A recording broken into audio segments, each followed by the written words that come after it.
Dans quelques jours, je le disais, l'agenda culturel va fêter son 27e anniversaire. J'allais vous dire quel est le secret de la longévité, mais la question qui se pose surtout aujourd'hui, quand on connaît la situation au Liban, c'est comment faites-vous, comment vous adaptez-vous à cette situation? Je vais vous raconter un exemple qui vient d'arriver à l'instant. C'est que j'étais avec vous, on avait de l'électricité, puis vous parliez sur le plateau, l'électricité est partie, j'étais dans le noir. J'ai réussi à tout de suite à sortir un ring light, vous savez qu'on utilise quand on fait des petites vidéos pour m'éclairer et pouvoir continuer l'émission. Ouais. Donc en fait, on a l'habitude, avec la guerre qu'on a eue, avec tout ce qu'on a eu comme expérience, à s'habituer très rapidement, à adapter très rapidement nos bases. Et vous parlez d'ailleurs de l'énergie et des coupures d'électricité à longueur de temps. Il y a aussi l'explosion des coûts du papier et de distribution parce que vous étiez 100% imprimé. C'est plus le cas. Comment vous êtes adapté? Vous avez tout misé sur Internet aujourd'hui? Absolument. Nous avions commencé déjà notre website, mais on avait notre petit agenda culturel carré que tout le monde connaît et que tout le monde attendait. Et c'était vraiment l'agenda de chacun, mais ils se sont habitués maintenant à passer plus sur le net. Et avec notre newsletter, tout le monde est toujours contacté avec tout ce qu'on fait. Et un site internet qui touche désormais davantage la diaspora, dont les rangs grossissent malheureusement. Il y a aussi une déclinaison en anglais, ça s'appelle myagenda.com, pour le Liban et pour le Moyen-Orient. Et puis aussi la newsletter, vous l'avez dit, envoyée à 14 000 personnes. Il y a une autre nouveauté, c'est le bamled.com. C'est quoi au juste?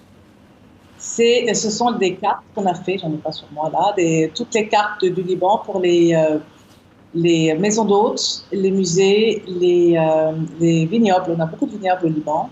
Et cette année, on a ajouté les designers et l'artisanat libanais. Donc, pour pouvoir visiter le Liban avec un guide culturel et savoir où on va et selon ses préférences. Un guide touristique libanais qui fait une grande place au savoir-faire libanais, notamment aux pratiques ancestrales. Alors, quels sont les derniers événements à ne pas louper au Liban? Alors, grand événement, c'est bien sûr notre anniversaire la semaine prochaine. Joyeux anniversaire. On parle de ça. Mais sinon, il y a beaucoup de choses qui se passent au Liban. J'aimerais prendre ici la parole pour dire qu'en fait, il se passe beaucoup de choses positives au Liban. Aux informations en général à l'étranger, on a plutôt tendance à entendre des choses tristes, mais il y a quand même de la créativité libanaise, des artistes libanais qui est formidable. Vous avez une trentaine d'expositions aujourd'hui en ville, il y a des pièces de théâtre, il y a des festivals de musique classique, il y a un festival de la BD qui vient de se terminer, il y a vraiment beaucoup de choses qui se passent. Parlez-nous de votre équipe aujourd'hui.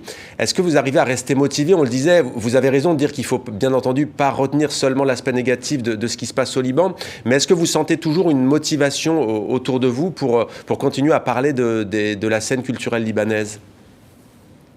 Oui, par rapport à l'équipe et par rapport au bureau, oui, parce que d'abord nous sommes dans un sujet qui est très intéressant et on pense que notre travail, c'est plus une mission que vraiment une profession.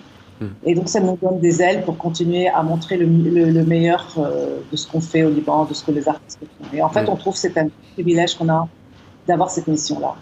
Et comment se passe le lien avec la diaspora? Du coup, on disait beaucoup de Libanaises et de Libanais ont quitté le pays, hélas, avec les événements, la pandémie, la crise économique et l'effondrement financier du Liban. Comment ça se passe avec la diaspora? Avec la diaspora, c'est que grâce à la newsletter, on est toujours en contact. Et ce matin même, j'ai regardé les statistiques et c'est la première fois que ça arrive aujourd'hui, autant de lecteurs à Paris qu'à Beyrouth.